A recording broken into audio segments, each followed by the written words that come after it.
ನಾರ್ಮಲಾಗಿ ಉಂಡಿಗಳು ಮಾಡಬೇಕಾದ್ರೆ ನಾವು ಸಕ್ಕರೆ ಬೆಲ್ಲರೇ ಹಾಕೋತೀವಿ ರೀ. ಇವತ್ತು ನಾನು ಸಕ್ಕರೆ ಬೆಲ್ಲ ಎರಡೂ ಇಲ್ಲದೆ ಆರೋಗ್ಯಕರವಾದಂಥ ಉಂಡೆ ಮಾಡಿ ತೋರಿಸ್ತೇನೆ. ಉತ್ತರ ಕರ್ನಾಟಕ ರೆಸಿಪಿ ನೋಡಾಕತ್ತಿರೋ ಎಲ್ಲ ವೀಕ್ಷಕರಿಗೂ ನಿಮ್ಮ ಮನೆ ಮಗಳು ತ್ರಿವೇಣಿ ಪಾಟೀಲ್ ಮಾಡುವ ನಮಸ್ಕಾರಗಳು. ನಾ ಇವತ್ತು ಆರೋಗ್ಯಕರವಾದಂಥ ಒಂದು ಉಂಡೆ ಮಾಡಿ ತೋರಿಸ್ತೀನಿ ರೀ. ಆ ಉಂಡೆ ಹೆಂಗೆ ಮಾಡೋದಂತೆ ನೋಡ್ಕೊಂಬರೋಣ ಬರ್ರಿ. ಬೇಗ ಮತ್ತು ಸುಲಭವಾಗಿ ಮಾಡುವಂಥ ಉಂಡೆ ರೀ. ಈಗ ಒಂದು ಪಾತ್ರೆ ಇಟ್ಕೋತೀನಿ ನೋಡಿರಿ. ಈಗ ಇದಕ್ಕೆ ನಾನು 1 ಕಪ್ ಅಗಸಿ ತೊಗೊಂಡಿನಿ, ಅವು ಹಾಕೋತೀನಿ ನೋಡಿರಿ. ಇವು ಹುರಿಬೇಕಾಗ್ತೈತೆ ರೀ. ಇದು ಅಗಸಿ ಹುರ್ಕೋಬೇಕ್ರಿ ಚಲೋ ಹೊತ್ತಿಗೆ. ಚಟಪಟ ಸೌಂಡ್ ಬರ್ತಾವಲ್ಲ ರೀ, ಅಲ್ಲಿವರೆಗೆ ಹುರ್ಕೋಬೇಕಾಗ್ತೈತೆ ರೀ. ಇದು ಅಗಸಿ ಆರೋಗ್ಯಕ್ಕೆ ಒಳ್ಳೇದು ರೀ. ಒಮೆಗಾ 3 ಇರ್ತೈತೆ ಅಂತಾರೆ ನೋಡಿರಿ. ನಾವು ಬರೀ ಚಟ್ನಿ ಪುಡಿ ಮಾಡ್ಕೊಂಡು ಮಾತ್ರ ತಿಂತೀವಿ ರೀ, ಅಷ್ಟೊಂದು ಹೋಗಲ್ಲ ರೀ. ಇದು ಡೈರೆಕ್ಟಾಗಿ ಈ ರೀತಿ ಮಾಡ್ಕೊಂಡು ತಿಂದ್ರೆ ಆರೋಗ್ಯಕ್ಕೆ ತುಂಬ ಒಳ್ಳೇದಾಗುತ್ತೆ ರೀ. ಈಗ ನೋಡಿರಿ, ನಿಮ್ಗೆ ಅಗಸಿ ಹುರಿದು ಗೊತ್ತಾಗಿಲ್ಲ ಅಂದ್ರೆ ಈ ರೀತಿ ಚಟಪಟ ಸೌಂಡ್ ಬರ್ತಾವೆ ನೋಡಿರಿ. ನಿಮ್ಮ ಗಿಡದಾಗ ಕೇಳಿಸ್ಕೊಂಡ್ರೆ ಗೊತ್ತಾಗುತ್ತೆ ನೋಡಿ. ಹಿಂಗೆ ಸಿಡಿ ಸಾಧ್ಯತೆ ಇರ್ತೈತೆ ರೀ. ನೀವು ಈ ರೀತಿ ಕೈ ಆಡ್ತಾನೆ ಇರಬೇಕಾಗ್ತದೆ ರೀ. ತುಂಬ ಕೆಂಪಗೇನು ಹುರಿಬೇಡ್ರಿ. ನಾವು ಚಟ್ನಿಗೆ ಫುಲ್ ಕೆಂಪಗೆ ಹುರ್ಕೋತೀವಿ. ಈ ಉಂಡಿಗೇನು ಸ್ವಲ್ಪ ಬಿಸಿ ಮಾಡ್ಕೊಂಡ್ರೆ ಸಾಕ್ರಿ. ಈ ರೀತಿ ಚಟಪಟ ಸೌಂಡ್ ಬಂದ್ರೆ ಸಾಕ್ರಿ. ನಾವು ನಾರ್ಮಲಾಗಿ ಡೈಲಿ ಚಟ್ನಿ ಮಾಡುವಾಗ ಪೂರ್ತಿ ಕೆಂಪಾಗಿ ಹುರಿದು ಚಟ್ನಿ ಮಾಡ್ಕೋತೀವಿ. ಈ ಉಂಡಿಗೆ ತುಂಬ ಕೆಂಪು ಹುರಿಬೇಕತ್ತೇನಿಲ್ಲ, ಸ್ವಲ್ಪ ಬಿಸಿ ಮಾಡ್ಕೊಂಡ್ರೆ ಸಾಕ್ರಿ. ಇವು ಅಗಸಿ ಹುರಿದಾವು ನಾನು ಒಂದು ಪಾತ್ರೆಗೆ ಹಾಕೋತೀನಿ ನೋಡಿರಿ. ನಾನು ಈ ರೀತಿ ಹುರ್ಕೊಂಡೇನಿ ನೋಡಿರಿ. ಈಗ ನಾನು 1 ಕಪ್ ಎಳ್ಳು ತೊಗೊಂಡಿನಿ, ಬಿಳಿ ಎಳ್ಳು, ಅವು ಹಾಕೋತೀನಿ ನೋಡಿರಿ. ನೀವು ಅಷ್ಟೇ ಇಷ್ಟೇ ಅಂತೇನಿಲ್ಲ, ಹೆಚ್ಚು ಕಮ್ಮಿ ಮಾಡ್ಕೋಬೋದು ರೀ. ನಾನು 1 ಕಪ್ ಅಗಸಿ ತೊಗೊಂಡಿದ್ದೇನೆ ರೀ, ಹಾಗಾಗಿ 1 ಕಪ್ ಎಳ್ಳು ತೊಗೊಂಡೇನಿ ರೀ.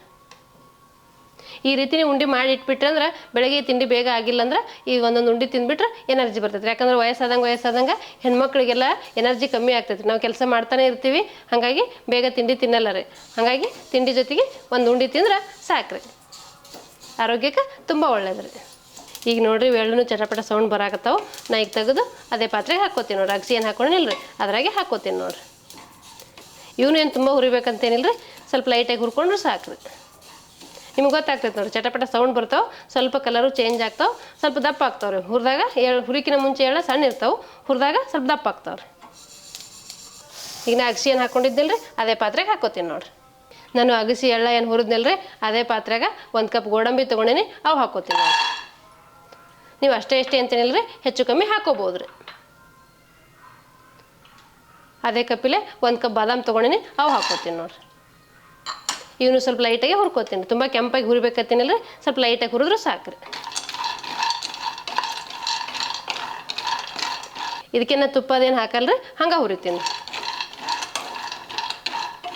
ನಾರ್ಮಲಾಗಿ ಉಂಡೆಗಳು ಮಾಡಬೇಕಾದ್ರೆ ನಾವು ಸಕ್ಕರೆ ಬೆಲ್ಲರೇ ಹಾಕೋತೀವಿ ರೀ. ಇವತ್ತು ನಾನು ಸಕ್ಕರೆ ಬೆಲ್ಲ ಎರಡೂ ಇಲ್ಲದೆ ಆರೋಗ್ಯಕರವಾದಂಥ ಉಂಡೆ ಮಾಡಿ ತೋರಿಸ್ತೇನೆ ರೀ. ಈಗ ಹುರಿದವ್ರಿ, ನಾನು ಪಾತ್ರೆಗೆ ಹಾಕೋತೀನಿ ನೋಡಿರಿ. ಈಗೇನು ಅಗಸಿ ಎಳ್ಳು ಹಾಕೊಂಡಿಲ್ಲ ರೀ, ಅದೇ ಪಾತ್ರೆಗೆ ಹಾಕೋತೀನಿ ನೋಡಿರಿ. ಈಗ ಒಂದು ಸ್ವಲ್ಪ ನಾನು ತುಪ್ಪ ಹಾಕೋತೀನಿ ನೋಡಿರಿ. ಇದು ಆಪ್ಷನಲ್ ರೀ, ಬೇಕಂದ್ರೆ ಹಾಕೋಬೋದು, ಬೇಡಂದ್ರೆ ಹಾಗೇನೂ ಹುರಿಬೋದು ರೀ. 1 ಸ್ಪೂನ್ ಹಾಕೊಂಡ್ರೆ ಸಾಕ್ರಿ. ನೀವು ತುಪ್ಪ ಇಲ್ಲದೇ ಮಾಡ್ಬೋದು, ತುಪ್ಪ ಹಾಕಿನೂ ಮಾಡ್ಬೋದು ರೀ. ನಾನು 1 ಕಪ್ ಖರ್ಜೂರ ತೊಗೊಂಡೇನಿ ರೀ, ಖರ್ಜೂರ ಹಾಕೋತೀನಿ ನೋಡಿರಿ. ಇದನ್ನೂ ಒಂದು ಸ್ವಲ್ಪ ಫ್ರೈ ಮಾಡ್ಕೊತೀನಿ ರೀ ತುಪ್ಪದಲ್ಲಿ. ನಿಮ್ಮ ಖರ್ಜೂರ ಇಲ್ಲಾಂದ್ರೆ ನೀವು ಒಂದು ಸ್ವಲ್ಪ ಬೆಲ್ಲ ಹಾಕ್ಕೊಂಡು ಮಿಕ್ಸಿ ಮಾಡ್ಕೊಂಡ್ರೆ ಉಂಡೆ ರೆಡಿ ಆಗ್ತಾವ್ರಿ. ನಾನು ಬೆಲ್ಲ ಸಕ್ಕರೆ ಎರಡೂ ಇಲ್ಲದೆ ಮಾಡಾಕತ್ತೀನಲ್ಲ, ಹಾಗಾಗಿ ಖರ್ಜೂರ ಹಾಕೊಳಕತ್ತೀನಿ ರೀ. ಬರೀ ಸಪ್ಪಾದ್ರೆ ಹೋಗಲ್ಲಲ್ರಿ, ಹಾಗಾಗಿ ಸ್ವಲ್ಪ ಸ್ವೀಟ್ ಇರಲಿ ಅಂಥೇಳಿ ಖರ್ಜೂರ ಹಾಕೊಳಕತ್ತೀನಿ ರೀ.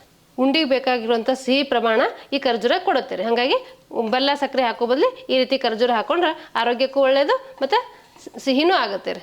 ಬರೀ ಸಪ್ಪನ ಉಂಡೆ ಆದ್ರೆ ತಿನ್ನಕ್ಕೆ ಹೋಗಲ್ಲ ರೀ ಅದು. ಹಾಗಾಗಿ ನಾನು ಆರೋಗ್ಯಕರವಾದಂಥ ಉಂಡೆ ಇರಲಿ ಅಂಥೇಳಿ ಸ್ವಲ್ಪ ಖರ್ಜೂರ ಹಾಕ್ಕೊಂಡೆ ನೋಡಿರಿ. ಈಗ ಇದು ಸ್ವಲ್ಪ ಫ್ರೈ ಮಾಡ್ಕೊಂಡೇನಿ. ಈ ತಣ್ಣಗಾಗಲ್ಲ ರೀ, ತಣ್ಣಗಾಗಷ್ಟೊತ್ತಿಗೆ ನಾವು ಅದೆಲ್ಲ ಮಿಕ್ಸಿಗೆ ಹಾಕೊಂಬರೋಣ ರೀ. ಈಗ ನಾನು ಅಗಸಿ ಎಳ್ಳ ಬಾದಾಮ್ ಗೋಡಂಬಿ ಏನು ಹುರ್ಕೊಂಡೇನಿಲ್ಲ ರೀ, ಅವು ಸ್ವಲ್ಪ ಮಿಕ್ಸಿಗೆ ಹಾಕಿ ರುಬ್ಕೋತೀನಿ. ನುಣ್ಣಗೆ ಪೌಡ್ರ್ ಮಾಡ್ಕೊಬೇಕಾಗ್ತದೆ ರೀ. ಈ ಮುಚ್ಚಿ ನುಣ್ಣಗೆ ರುಬ್ಕೋತೀನಿ ರೀ.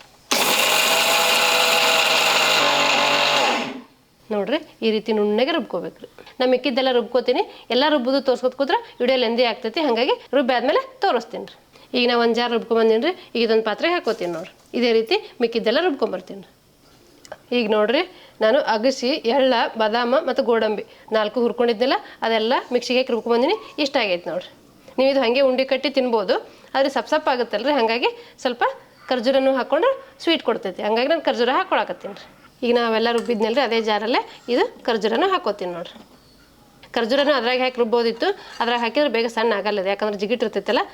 ಹಾಗಾಗಿ ಇದು ಖರ್ಜೂರ ಸಪ್ರೇಟಾಗಿ ರುಬ್ಕೋಬೇಕಾಗ್ತದೆ ರೀ. ಇದನ್ನು ಮುಚ್ಚಿ ನುಣ್ಣಗೆ ರುಬ್ಕೋತೀನಿ ರೀ. ನೋಡಿರಿ, ಇದು ಈ ರೀತಿ ಪೇಸ್ಟ್ ಥರ ಬರ್ತೈತೆ ರೀ. ಖರ್ಜೂರ ಏನು ಹುರಿದಿದ್ನಲ್ಲ ರೀ, ಅದು ಮಿಕ್ಸಿಗೆ ಹಾಕಿ ರುಬ್ಕೊಂಬಂದಿನಿ. ಈ ರೀತಿ ಪೇಸ್ಟ್ ಥರ ಆಗೈತೆ ನೋಡಿರಿ. ನೀವು ಹಿಂಗೆ ಕೈಯಲ್ಲಿ ಮಿಕ್ಸ್ ಮಾಡಿ ಸ್ವಲ್ಪ ತುಪ್ಪ ಹಾಕ್ಕೊಂಡು ಕಟ್ಕೋಬೋದು. ಇಲ್ಲ ಇನ್ನೊಂದ್ಸತಿ ಎಲ್ಲ ಮಿಕ್ಸ್ ಮಾಡಿ ಮಿಕ್ಸಿಗೆ ಹಾಕೋತೀನಿ ಅಂದ್ರೆ ಎಲ್ಲ ಮಿಕ್ಸ್ ಮಾಡ್ಕೊಂಡು ಮಿಕ್ಸಿಗೂ ಹಾಕ್ಕೋಬೋದು ರೀ. ಈಗ ನಾನು ಕೈಲೇನೆಲ್ಲ ಕಲಿಸ್ಕೊಳಕತ್ತೀನಿ ರೀ. ನಿಮ್ಮ ಕೈಯಲ್ಲಿ ಸರಿಯಾಗಿ ಕಲಿಯಲ್ಲ ಅಂದ್ರೆ ನೀವು ಎಲ್ಲ ಒಂದೊಂದ್ಸಲ ಮಿಕ್ಸಿಗೆ ಹಾಕ್ಕೊಂಡು ಈ ಪೌಡ್ರ್ ಜೊತೆಗೆ ಒಂದು ಗುಡ್ತೈತಿ, ಅವಾಗ ಉಂಡೆ ಸಾಫ್ಟಾಗಿ ಬರ್ತಾರೆ, ಅವಾಗ ತುಪ್ಪನೂ ಏನು ಬೇಕಾಗಿಲ್ಲ ರೀ. ಈಗ ನೋಡಿರಿ ನಾನು ಸ್ವಲ್ಪ ಮಿಕ್ಸಿ ಜಾರಿಗೆ ಹಾಕ್ಕೊಂಡು ರುಬ್ಕೊಂಬರ್ತೀನಿ ನೋಡಿರಿ. ಈ ರೀತಿ ಮಿಕ್ಸಿಯಲ್ಲಿ ಎಲ್ಲ ಸೇರಿಸಿ ತಿರುಗಿಸೋದ್ರಿಂದ ಖರ್ಜೂರ ಮಿಶ್ರಣ ಪೇಸ್ಟ್ ಏನಾಗಿರ್ತೈತಲ್ರಿ ಈ ಪೌಡ್ರ್ ಎಲ್ಲ ಮಿಕ್ಸ್ ಆಗ್ತೈತ್ರಿ, ಒಂದು ಗುಡ್ತೈತ್ರಿ, ಅವಾಗ ಉಂಡೆ ಮಸ್ತಾಗಿ ಬರ್ತಾವ್ರಿ. ನೋಡಿರಿ ಈ ರೀತಿ ಒಂದು ಸ್ವಲ್ಪ ತಿರುಗಿಸಿದ್ರೆ ಸಾಕು ನೋಡಿ, ನಿಮ್ಗೆ ಗೊತ್ತಾಗ್ತಿರ್ಬೇಕು ನೋಡಿರಿ ಮೊದಲು ಫುಲ್ ವೈಟ್ ಇತ್ತು, ಈಗ ಖರ್ಜೂರ ಹಾಕಿದ ತಕ್ಷಣ ಕಲರು ಚೇಂಜ್ ಆಯಿತು ಮತ್ತು ತುಂಬ ಸಾಫ್ಟಾಗಿ ಬಂತು, ಉಂಡೆ ಕಟ್ಟು ಹದ ಬಂತು. ಈಗ ಈ ರೀತಿ ಒಂದು ಸ್ವಲ್ಪ ತಿರುಗಿಸ್ಕೊಂಡ್ರೆ ಸಾಕ್ರಿ. ನಾನು ಖರ್ಜೂರ ಪೇಸ್ಟ್ ಹಾಕಿನೂ ಮಿಕ್ಸಿಯಲ್ಲಿ ಹಾಕೊಂಡು ರುಬ್ಕೊಂಬಂದಿನಿ, ಈ ರೀತಿ ಆಗೈತೆ ನೋಡಿರಿ. ನಿಮ್ಗೆ ಇದಕ್ಕೆ ಬೇಕಂದ್ರೆ ನಾನು ಸ್ವಲ್ಪ ತುಪ್ಪ ಹಾಕೊಂಡು ಕಟ್ಕೋಬೋದು. ನಾನು ಬರೀ ಖರ್ಜೂರ ಹುರಿಯಾಗಿ ಮಾತ್ರ ಹಾಕಿದ್ದೆ.